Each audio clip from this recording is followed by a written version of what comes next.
Bon dia a tothom. Abans de dir que de presentar l'Alessandro, perquè se'l presento amb molt de gust.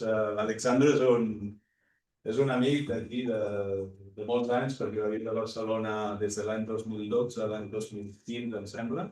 Va començar una tesi doctoral a Barcelona, molt bé, i pràcticament la va acabar sobre l'Iocè, la zona de Vic i tal, però sense beca. És una tesi d'aquestes heroiques. Llavors va marxar a Bèlgica perquè li va sortir una oportunitat de treball i de Bèlgica se'n va anar cap a Itàlia, a Perugia, on va fer una tesi sobre carbonats continentals, travertins i aquests temes que finalment s'ha acabat especialitzant. I ens vam veure no fa molt en un congrés i estava també el David Cruzet, que em sembla que no està per aquí, que està fora, però va sortir la possibilitat de fer una xerrada, un seminari sobre els temes en els que ell està treballant ara i també ens vas comentar la voluntat de venir cap a Espanya, a Catalunya, si surten oportunitats, no? T'agrada molt aquesta terra i vols tornar. Molt bé. Bé, dit això, deixo la paraula amb ell, aquí teniu el títol de la xerrada, que és una mica l'avaluació del CO2 geogènic, dels carbonats, de dipòsits carbonatats. Molt bé. Moltes gràcies. De res, si no està per aquí, no, ja està, s'ha quedat zero. Per la presentació. Sí, soc italià i he viscut molt temps per aquí, també parlo. Has de parlar amb això perquè hi ha gent online. Vale. Jo ja estic...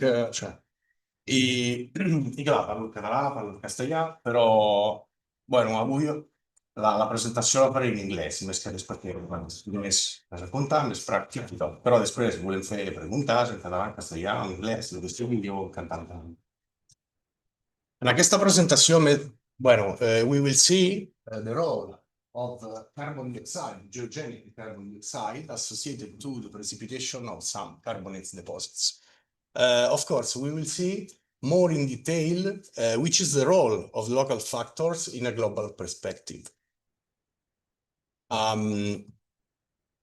This is more or less my history. Of course, thank you so much, Luis, because you have already introduced me, but I like this slide because it's more or less an history from continental environment to marine environment. I have started my research activity here in the Ebro Basin in 2012. It was like a master degree thesis with a collaboration with the University of Barcelona, with Professor Carles Ferrandes and Serraquilla. And it was more or less related to the study of the Ebro Basin, and of course, in order to define the relationships between red algae lithophages, nummular bank, and coralline phages. The results of this research was recently published a few months ago, or less two, I don't remember, in the geological article. And it was like my first marine period. Then I shifted from 2012-15 in another world, in a continental world. It was like the continental period. It was focused on the study of travertine deposits.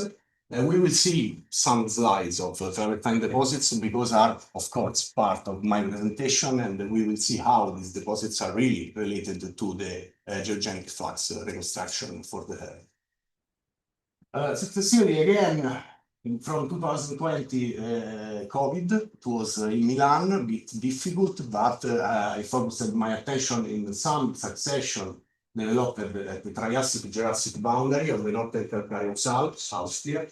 And it was like focused on the study of some reservoir analogs and how it's possible to improve the knowledge based on a field sample and analog. From 2022 till now, I was involved now in Italy. There is a project to make an app, to do again the entire cartography of Italy with several different details. And I was involved in this project, and I was like a field geologist associated to produce maps, geological map.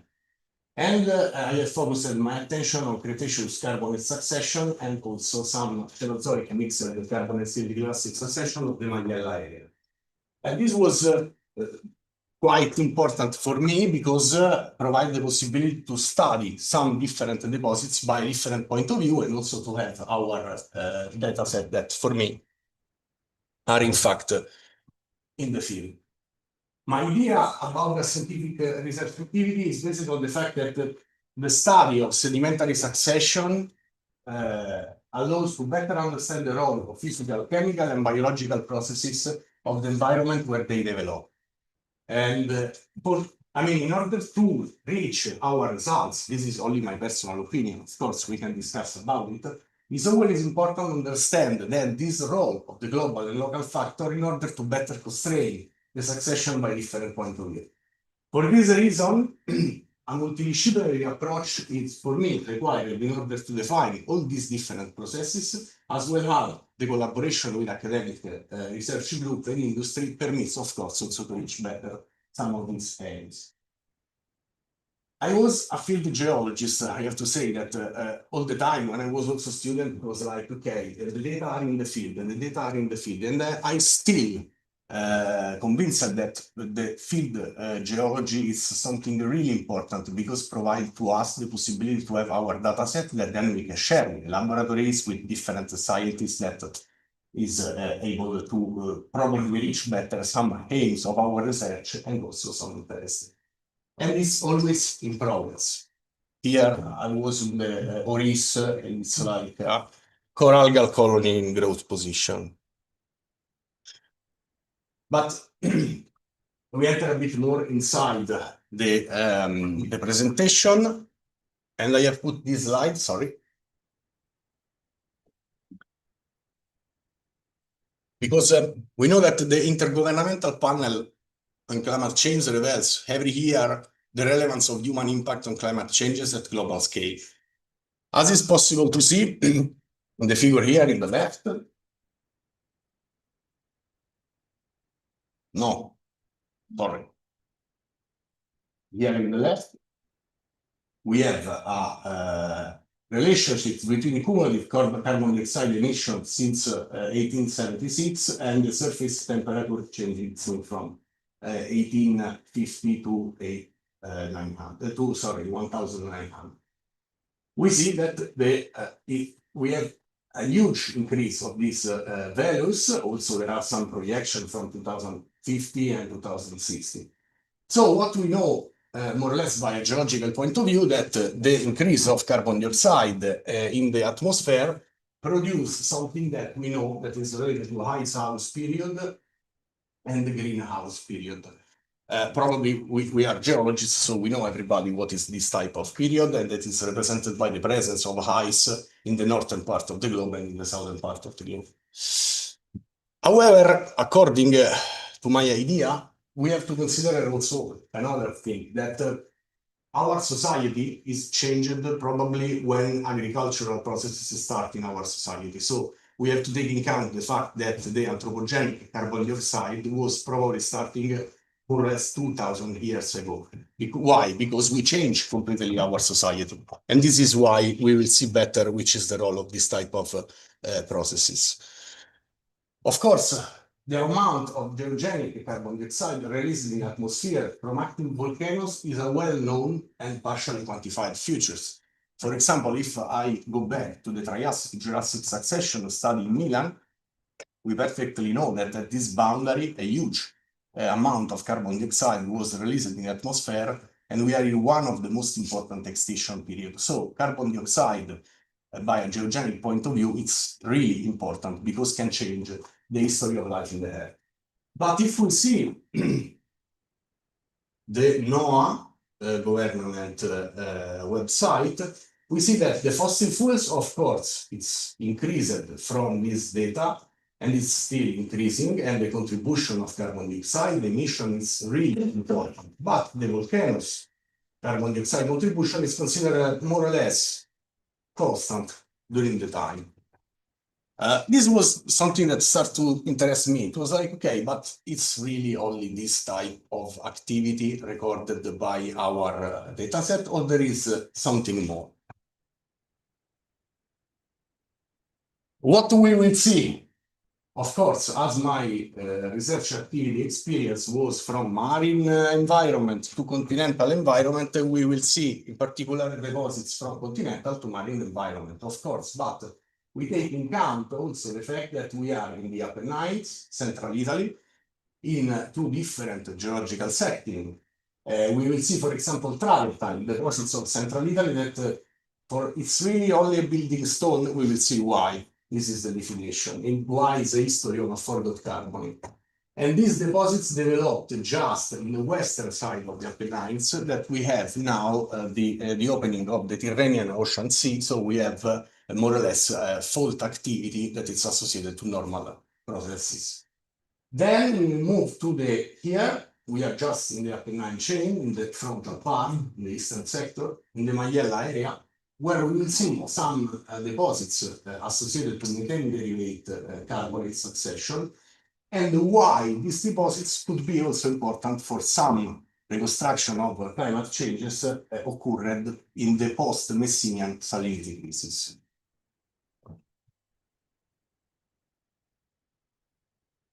We will start with travertine. I don't know if someone of you have an idea about what is a travertine. I will try to make a journey inside these deposits to provide to you all the possible aspects and important things that are related to these deposits. In 2001, Reiling provided to us one definition that is non-marine layered autochthonous carbonate deposits at thermal spring and commonly exhibiting a bushy fabric. We will see that this bushy fabric was something important in the history of these deposits.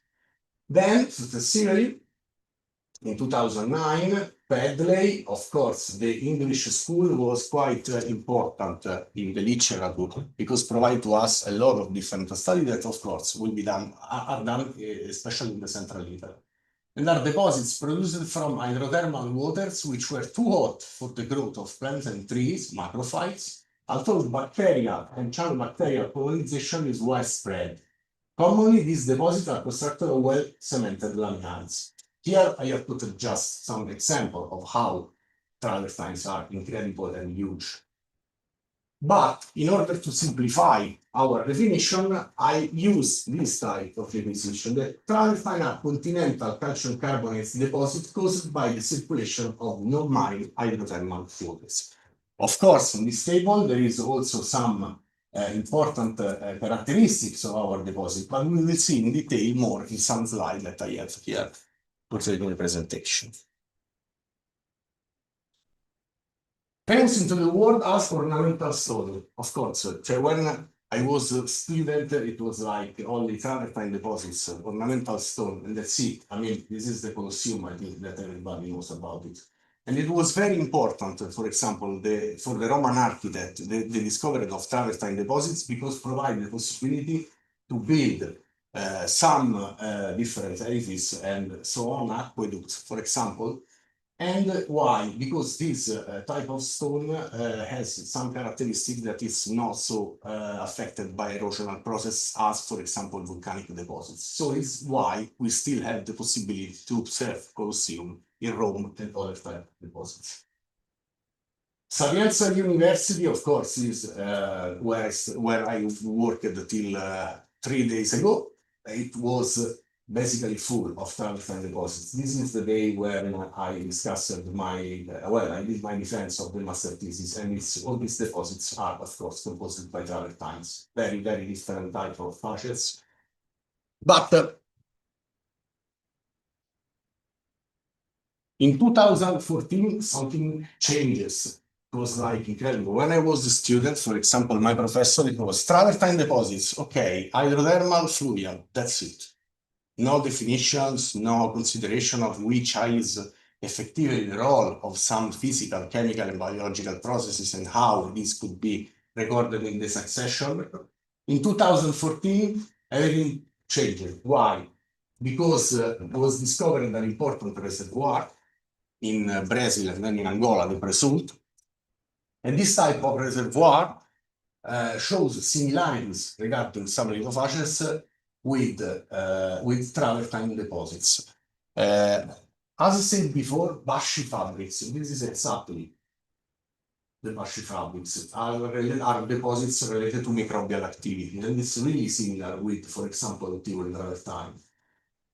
And this was incredible because it permits an increase of knowledge about this deposit by all scientific community, but also by the industry. Then, of course, there was several aspects that are still in discussion regarding this type of reservoir, but of course, it was really an important contribution to the knowledge of these deposits.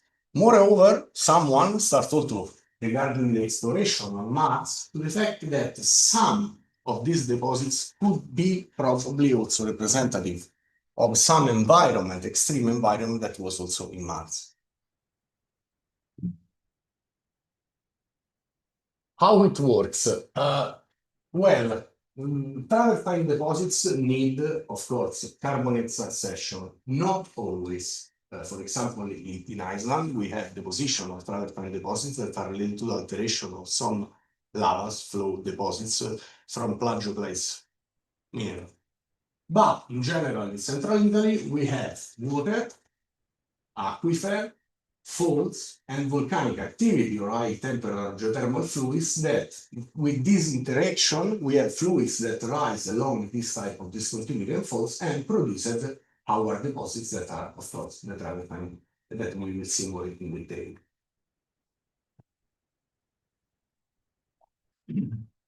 From a depositional point of view, we can divide the travertine deposits in three different zones. We have the proximal zone, the intermediate zone, and the distal zone.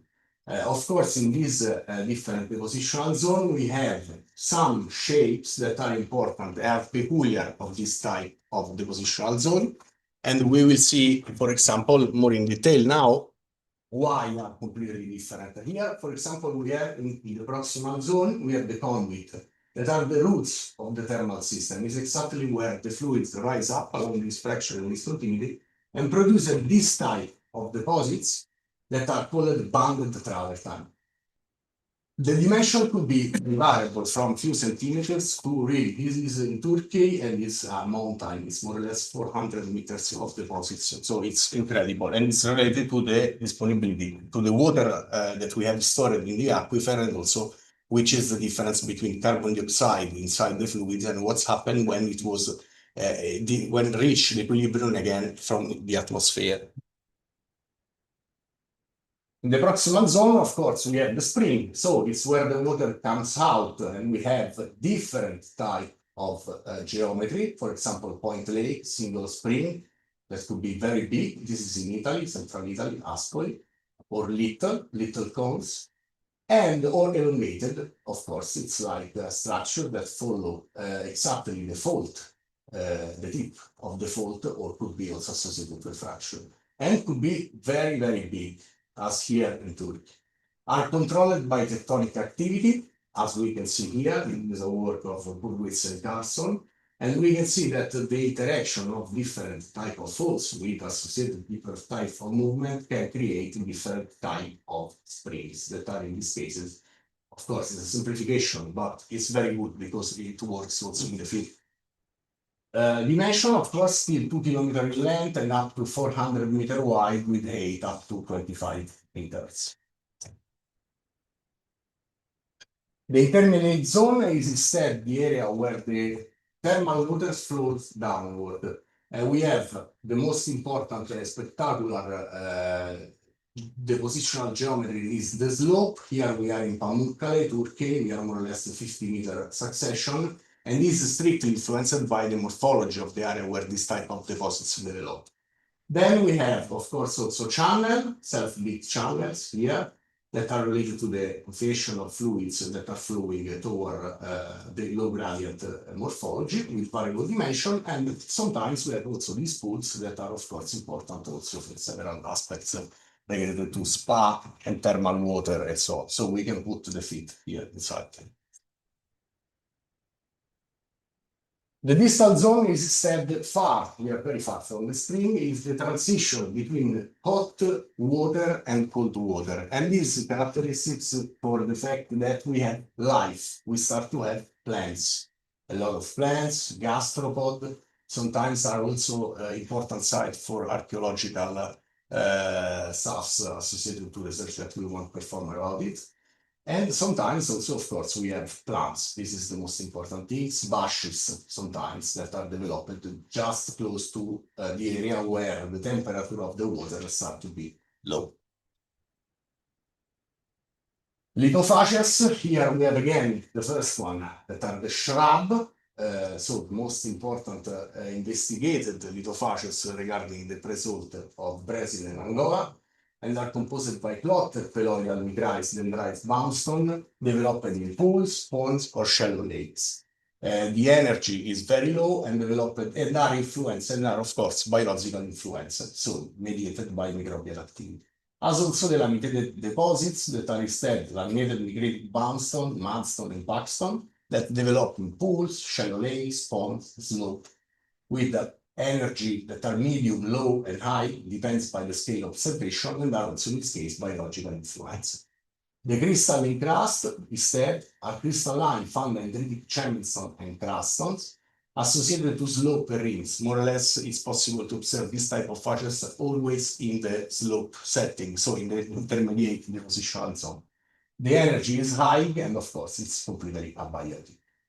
The non-laminated deposits are instead packstone, mudstone, associated to ponds with input of fresh water. Here, for example, we have ostracods, sometimes charophytes, so, and developed in pools, shallow lakes, and also ponds. And are in a low energy setting and influenced by biological.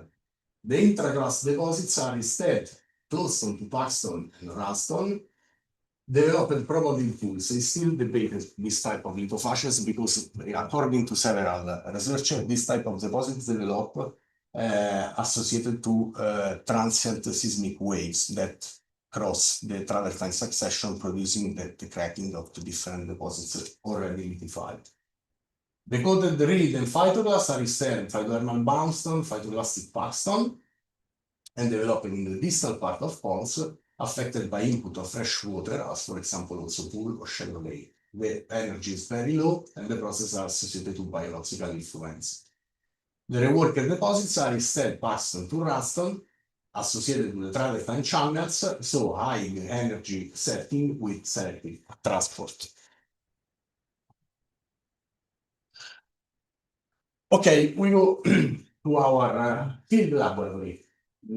I like to call Central Italy field laboratory because really it could be something nice to do. The western sector of this Apennine area was accompanied by widespread magmatism and is characterized by thinner lithosphere, a positive regional Bouguer anomaly, high heat flow, and the regional uplift and geothermal fluid circulation. For this reason, and also for the fact that the important aquifers of Central Italy are characterized by carbonate deposits, we have widespread travertine succession associated to tectonically controlled thermal spring and carbon dioxide degassing area. We will see three different examples: Rapolano, Canino, and Tivoli, and then we will move in the Maiella area. Then, no, perfect. Then we move to the Venezuela.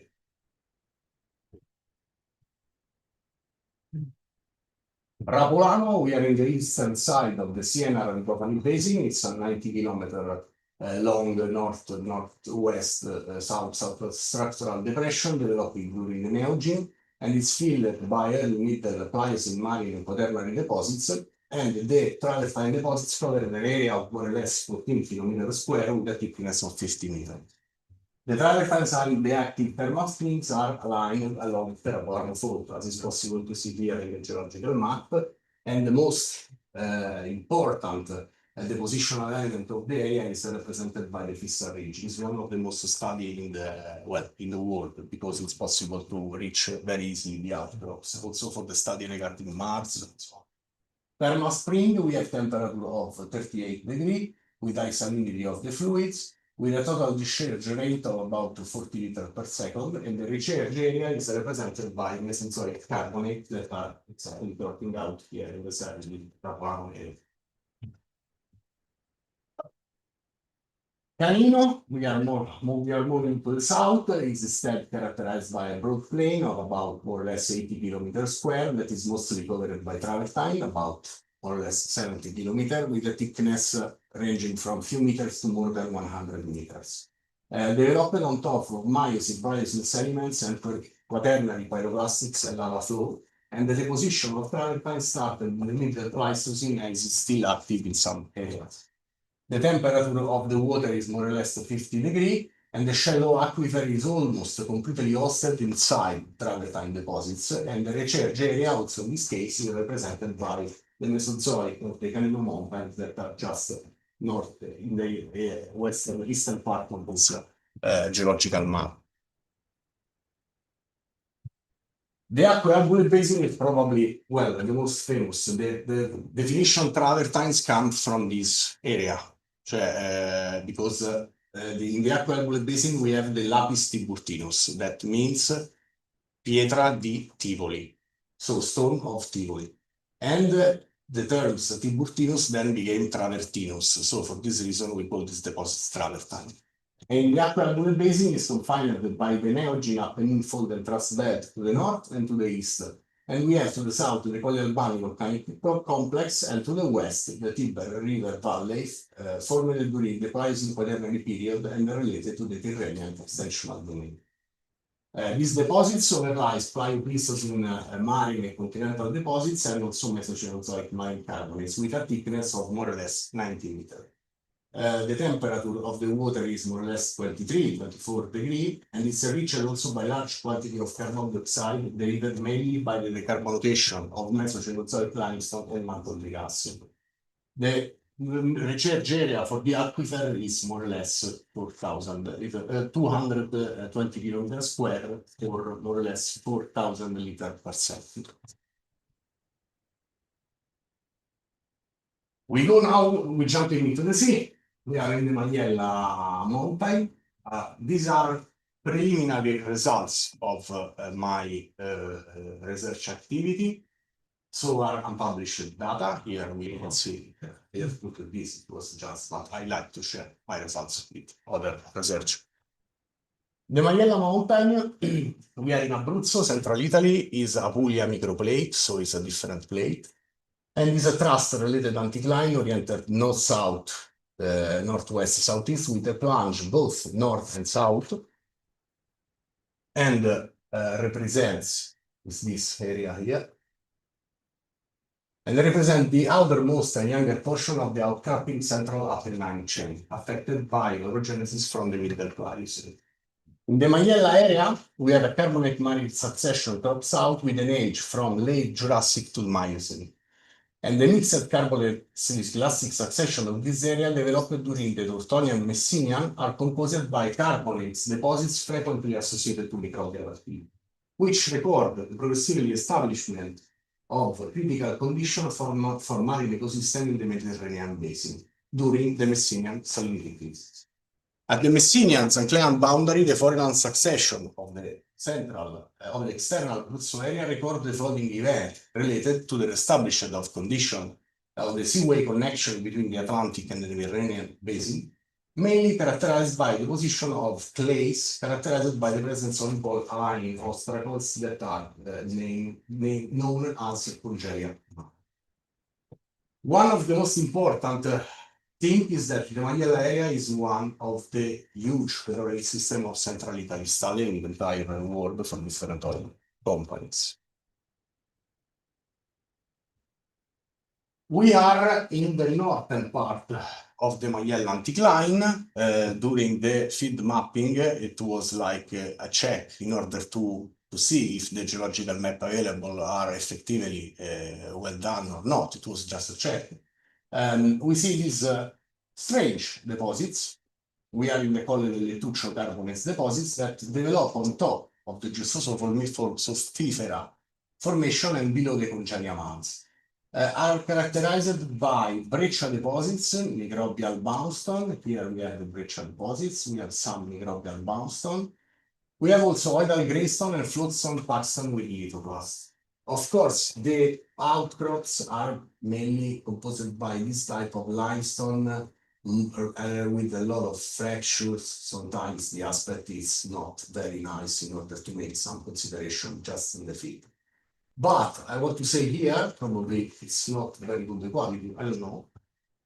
This type of deposits develop on top of the gestoso sulfifera formation. Then we have another important member that is the multiloba marls, and then we have the lithothamnian limestone. This type of deposits is mainly composed by red algae. We will see why is important this type of deposits.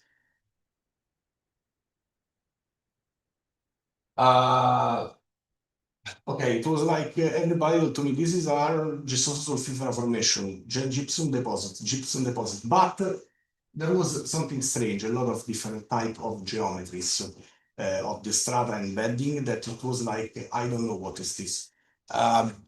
When I started this project, I was involved in the study of another type of trace fossil associated to impact of cetaceans on the ground of the seawater, the sea bottom, sorry. And it was where I started to see, okay, probably I know what could be this type of deposits. If we see, for example, the isotopes, carbon isotopes in particular, we see that we have important negative carbon values that indicates, of course, a thermogenic methane source for carbon, but are, of course, representative of some.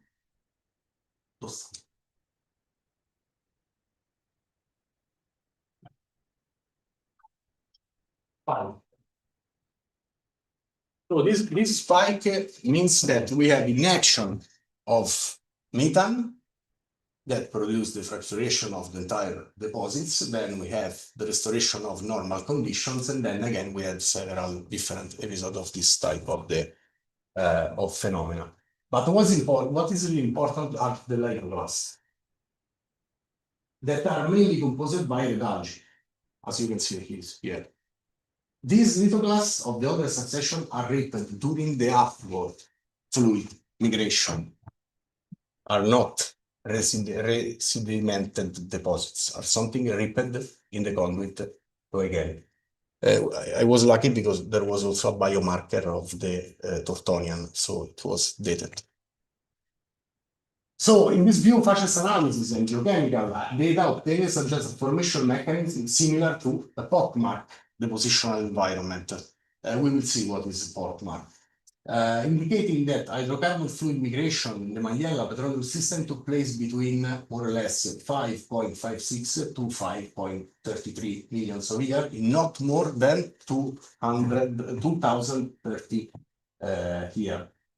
How it works a pockmark? A pockmark is more or less here, there is this scheme. We have a reservoir, then probably there is some causes, external causes, we don't know, because we do not have fault in this type of deposits. But in the area surrounding, it's exactly when the entire Apennine chain starts to migration. So we have the formation of two important structures, that is the Gran Sasso and the Morrone area, that migrating produce probably seismic activity, and this type of waves are transient and can produce the fracturing of some deposits and the migration of the entire methane gas probably in the system, and of course till the seabed where we have the deposition of this type of carbonates deposits. At the end, what we have like depositional concave shapes that could be also important for the life.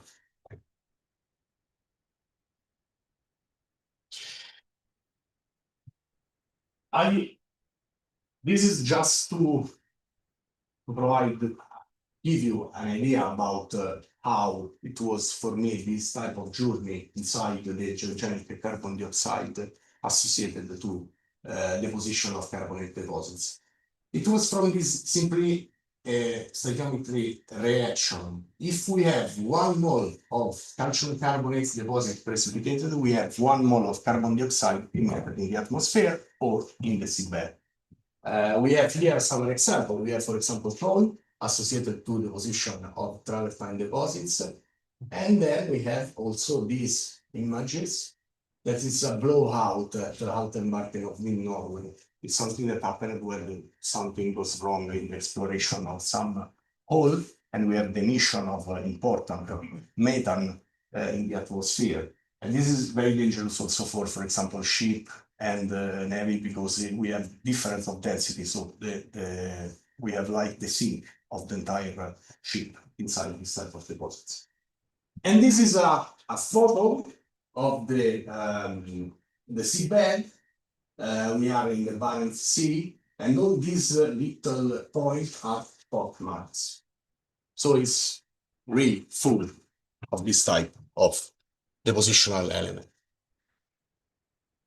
We back here just to have an idea about our deposits, and what we see is that the Miocene and Pleistocene deposits of central Italy are influenced by local factor, of course, but also by the geodynamic condition of the area where they develop. Of course, because we are in the Tyrrhenian margin, so we have extensional tectonic activity. We are in a chain, in the Apennine chain, so something is different. But this, what means that if we use this type of stoichiometric reaction and we calculate the carbon volume, we are able to understand which is the carbon dioxide flux emitted in the atmosphere or in the sea. And the quantification of the carbon fluxes between solid Earth and Earth's atmosphere is necessary to understand better the global geological carbon cycles. Of course, large amounts of deeply derived carbon dioxide are released toward the atmosphere from tectonically active areas in different geodynamic settings. And a better quantification of these processes is necessary to constrain the global carbon cycle and to give a realistic estimation of the carbon dioxide degassing process at global scale. In particular, carbon dioxide are of metamorphic or magmatic mantles origin, is discharged from active and questioned volcanoes, cold zones, seismic areas, geothermal system, and also carbon dioxide rich water, and much more.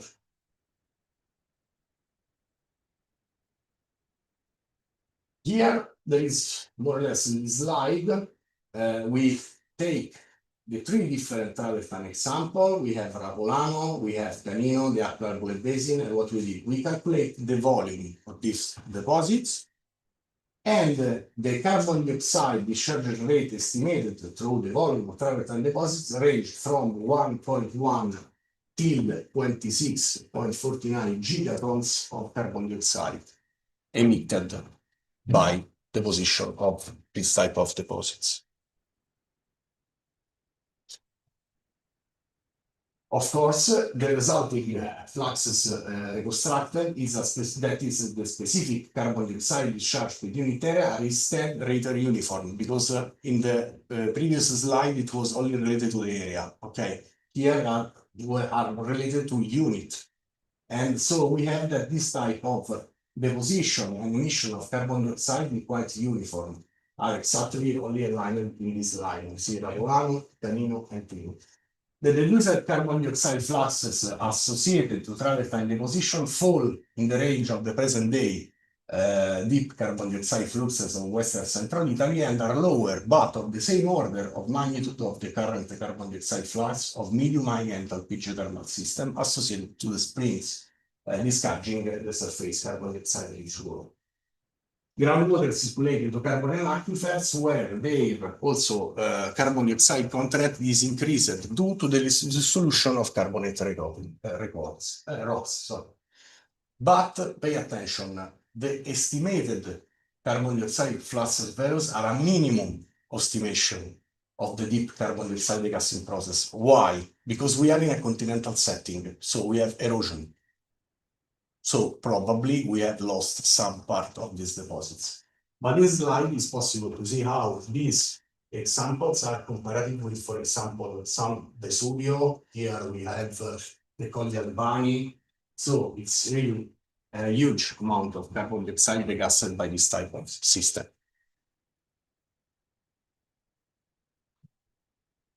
And from how many times this type of processing is ongoing in Central Italy, okay?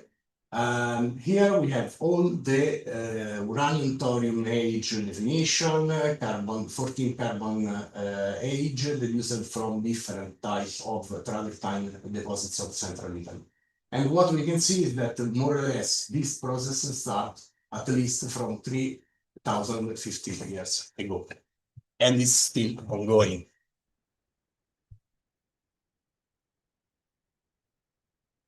Western Central Italy is, for this reason, a globally relevant source of carbon, but we have to consider the fact that the widespread occurrence of travertine deposits in the entire Earth system. I like these images. It's from Waring 1965. It's a really old work produced by the USGS in the United States. He did a really nice job because here it's possible to see all the different travertine deposits of the world, indicated by this black area. So my question is, which is the contribution of the local sample at global scale? So how many carbon dioxide we have from these deposits? Because deep carbon dioxide fluxes of the several tectonically active areas of the world are characterized by the presence of travertine deposits, and this is still not completely reconstructed at global scale, so we don't know. POCMAC are the most globally widespread morphologies of the modern deep and shallow oceans and seafloor, according to this work that is very, very good. But we have to consider something, of course, at Mediterranean scale, more or less. Here we have all the different foreland basin. This also is a really old work.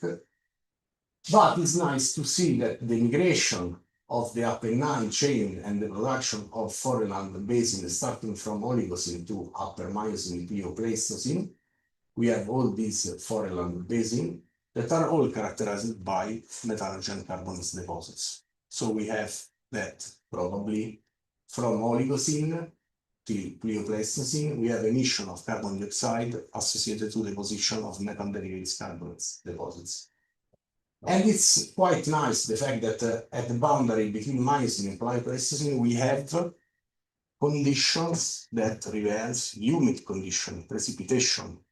So it's possible that this type of deposits have provided some contribution to climate changes, at least at the Mediterranean scale. I don't know what's at global scale. But of course, the colored lettuce carbonate deposits cover an area of more or less 0.0 kilometer square with a volume of 0.032 cubic kilometer. It's still work in progress, but I mean, it was something nice to share with you.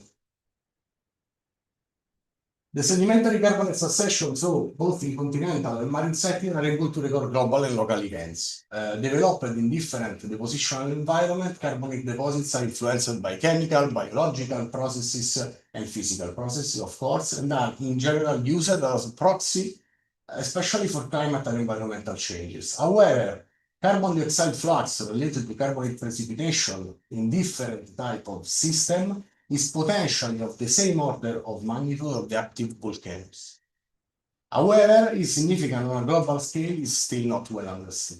Regional geological data, so for this reason, became fundamental in order to understand the role of local factors and how this influences our cycle at a global scale. So this does not mean that are not correct, but probably we have an underestimation of which is the carbon dioxide fluxes at global scale. I want to say thanks. Here we have all the person that worked with me, and it was really a fantastic journey. Here I know where it's based, Mariella area. Well, thank you to all this person, because it was really important for me, the multidisciplinary approach and the fact that I have collaborated with oil industry and also as different scientific research group. It's something that for me is quite important. Gracias.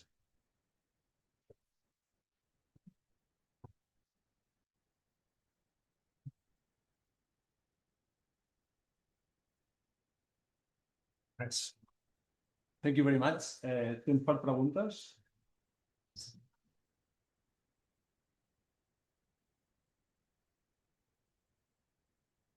Mancini, many thanks, Alessandro, for the presentation.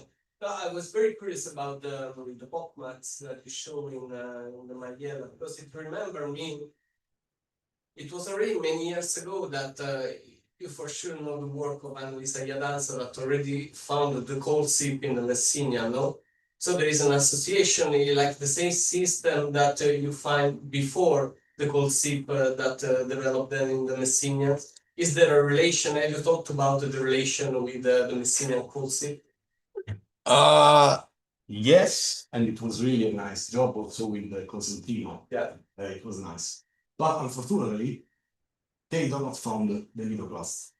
So it was, yes, defined only by the isotopic values. Yeah. And I agree, I strongly agree, are developed in a different stratigraphic interval, are a bit older. They were older, no younger? No older. Okay. These But are young. that's give you anyway a constraint, no? A temporal constraint which you have released products from this place. So yeah, it's like very interesting. Also the migration probably of the oil system, it was different inside because the deposits studied by Iadanza are in the southern part of the Magella area. Okay. Here we are in the northern part, so it's exactly where you have the migration of fluids. It's where we have exactly the entry inside the thermal system. Yeah, that's cool. Huh? Yeah, still in progress. Yeah, of course. But May I have another question? Or okay, can you show me the photo of the fissure ridge? Which one? The first, the one that used to describe the different parts. Yes. Well, yeah, that one. That one is good. No. Which one? This one? The one. No. So, what's the scale of this? This is a small fissure ridge, I guess. No. Because when you talk about fissure ridge, I think like I don't know in Turkey, but I think like Semproniano that you can be the city above fissure ridge. So my question is, does the scale matter if you do a small fissure ridge or a very big one like Semproniano? So you have the same elements or something's changed with the scale? Other time are independent by the scale. Are independent. I'm still thinking on this idea. When I was in Total, for example, it was like fighting with the engineers because they say to me, no, but this is very little. I say, but it's not question of dimension. We can discuss about it, but not here. So are completely independent. So you have the same lithophases, the same depositional elements, the same architecture. So you can have a huge object or a little one that works exactly the same ways. It's nice. It's a fractal system. Yeah, that's very nice. But still thinking. Thank you. Yeah.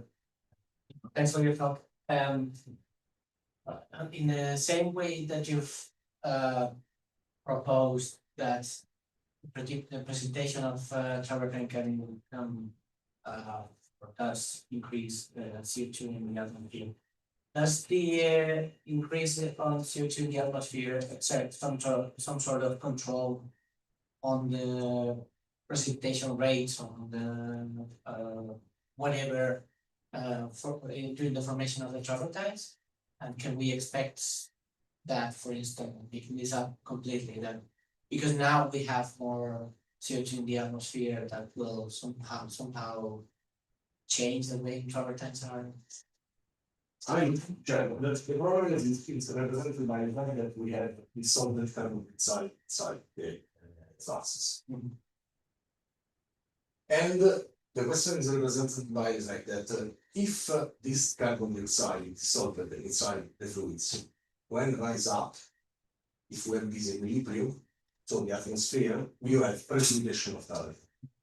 So, or we pump a lot of carbon dioxide in the atmosphere, we balance this type of reaction, otherwise you still have deposition.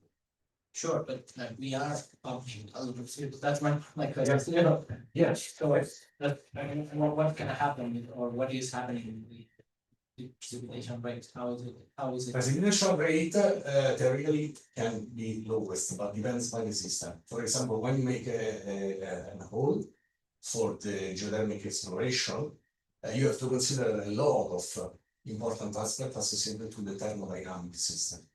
Because, for example, this was in the first 60 or less 1960 in the Larderello area, that is in central Italy, they start the exploration of geothermal fluids. And it was amazing because they did the hole and the hole was completely filled. Completely filled by calcium carbonate. Yes. So you have to create a balance all the time. Otherwise, it's short all the time.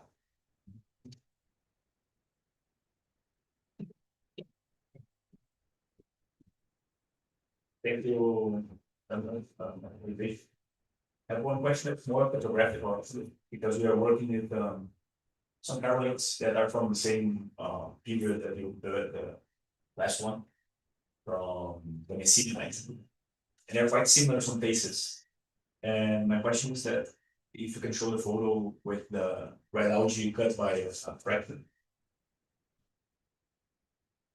There was another slide to show that it was 100% calcite or something like that.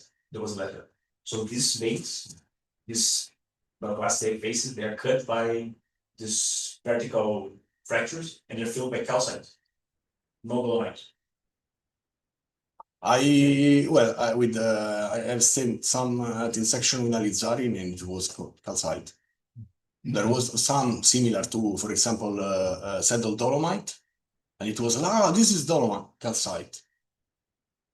Okay, so I can ask you later about it. And if you can, another quick question that's more about your presentation.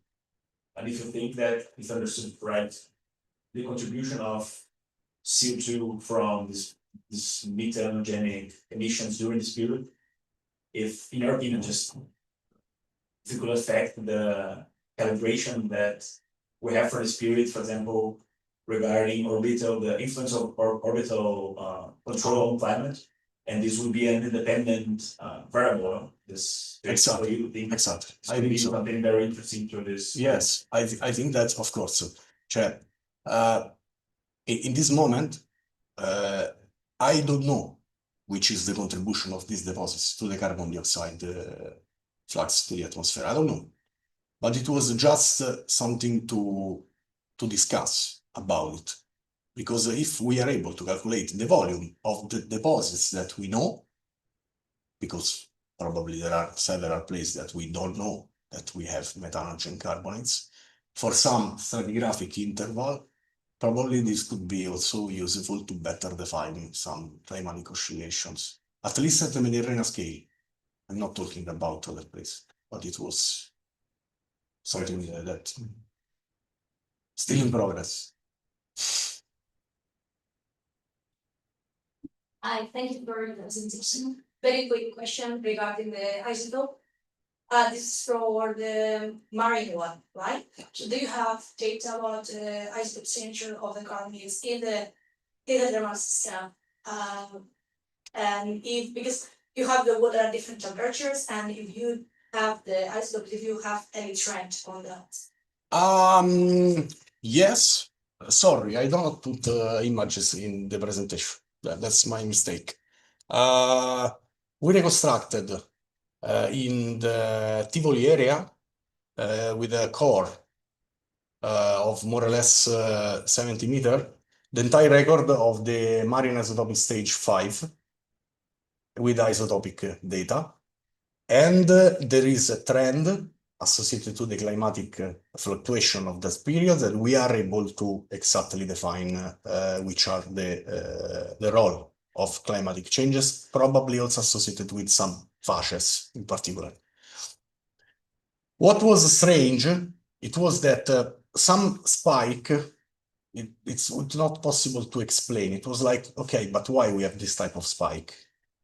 And if we plot this data with the activity of the Colli Albani volcanic complex, we see, no, I don't know, here. This is Tivoli, and this is the Colli Albani volcanic complex. So it's the heat flow from this type of deposition. And we see that the last volcanic activity of Colli Albani volcanic company correspond to a shift of carbon isotopes also in the travertine deposits. And this is associated to also the groundwater aquifer. So yes, it is possible to use this type of deposits also to for example, climatic reconstruction. We did this, an article published in 2024, I think. Sorry, but I don't put nothing because it was a lot of stuff.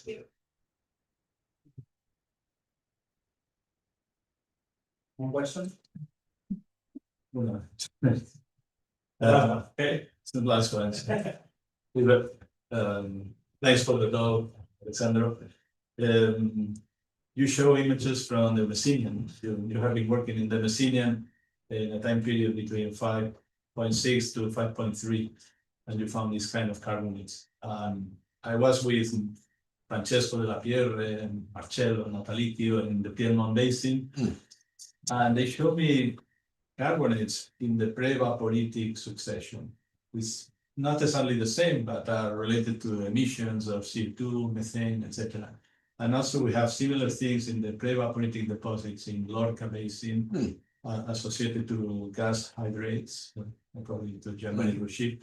And my question is, do you think that the Messinian time, especially during the period of downdraw, will be a particular period for more emission of CO2 on the seafloor because of the compression? Or it's just curiosity. Yes, but then, for example, for the Piedmont Basin examples, the problem was that all the methanogen derivative carbonates deposits are not observable in the 3D dimension. As also, for example, for several examples in the Magliel area of Iadanza, Andrea. So for this reason, it's not difficult to observe really a pockmark. Then the deposits associated are similar to a pockmark fields, but evidences of this type of depositional setting are unknown, still not described. Then, of course, it's possible, yes, I think so. Also because you have a lot of organic, for example, in central Italy, the Tortonian, you have a lot of organic matter deposited by the runoff of the alpine chains that start to fill the foreland basin of the Apennine chains. So this means that you have organic matter.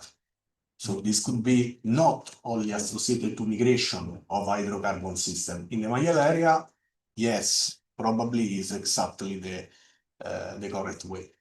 But in different type of setting, you can also have, for example, organic matter or groundwater. Also groundwater migration produce pockmarks. If you go to the lake, for example, in Bagnola, lake is full of this type of pockmarks and are probably only water in Tarasagaf. Yes, but I still don't know. But in Bagnolas is because of volcanic activity, yes, no? Bagnolas is associated to emission of carbon dioxide with some volcanic activity, of course. And you have the position of travertine deposit. I tried to do something when I was here, also because I think that it's a quite similar setting with the, well, you have the European rift, so it would be comparable with the pre-salt reservoir, but I mean, it was like, okay, I tried, and but nice travertine. Sorry, Luis, I don't know if you. No, thank you. Thank you.